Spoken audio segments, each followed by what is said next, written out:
Welcome to the Unspoken Truth. I'm your host, Rob Bruss. If this is your first time here, welcome. It's great to have you here. And if you're back for more, welcome back and thank you for your ongoing support. I've got a quick update for you on the massive escalation in the conflict between Ukraine and Russia. Right now, we find ourselves standing on the precipice of what may become an existential threat to Russia, and it might be the final red line that simply cannot be crossed. The Russians have repeatedly said that Crimea is totally off limits. However, we know the Ukrainian counteroffensive aims to cut the Russians off from Crimea permanently.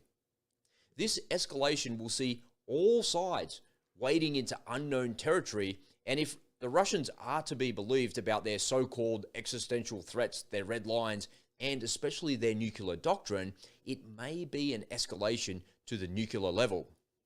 Now, first off today, I want to share some critical remarks from the former NATO Secretary General, Anders Rasmussen, and it's about the escalating geopolitical situation in Ukraine.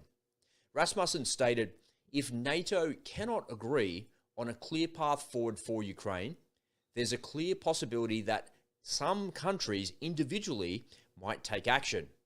He brought attention to Poland's assistance to Ukraine and hinted at the possibility of an escalation of their engagement, potentially to the point of deploying troops on the ground. Rasmussen underscored the potential for a coalition of the willing if Ukraine fails to receive adequate support at the upcoming NATO summit in Vilnius. He shared the Poles would seriously consider going in and assembling such a coalition. He also warned not to underestimate the sentiment in Poland, which is a country that feels its warnings about Russia's intentions have been overlooked by Western Europe for far too long. Now, as we dig deeper into the crisis, we're faced with three potentially really bad options, each of which could see this conflict escalate dramatically.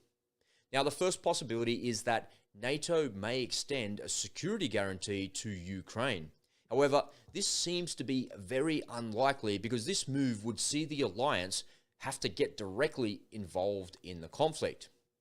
The second option involves NATO not providing that guarantee, but as mentioned earlier, individual countries may step up, taking matters into their own hands and forming the coalition of the willing to help Ukraine directly with military support. Rasmussen, when discussing military aid, stated unequivocally it would be entirely legal for Ukraine to seek such military assistance, and it's clear that the stakes are rising and decisions made now will have far-reaching consequences. Inevitably, the conversation turns towards Ukraine's aspirations to join NATO, and Rasmussen had this to say. Some NATO allies may be in favor of security guarantees to actually avoid a real discussion on Ukraine's membership aspirations.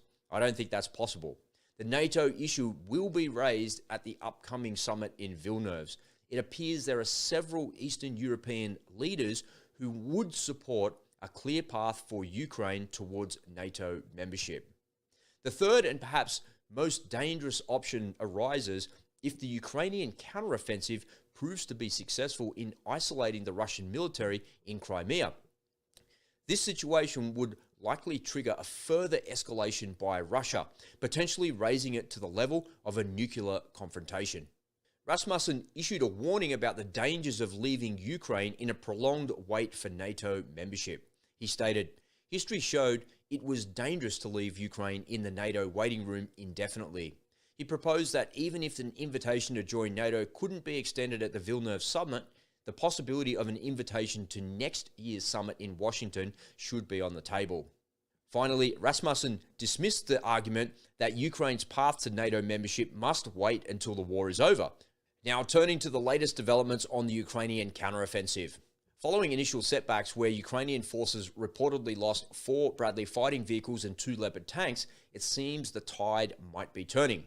The deep state map has been updated and is showing Ukrainian forces breaking through the Russian lines in the south. But due to the ongoing radio silence from the Ukrainian side, we can only glean so much about what's actually going on the ground. Folks, as this situation is updated and things change, I'll let you know what I find out. That's it for this video. Don't forget to like, comment, and subscribe, and I'll see you in the next video, just coming up right now.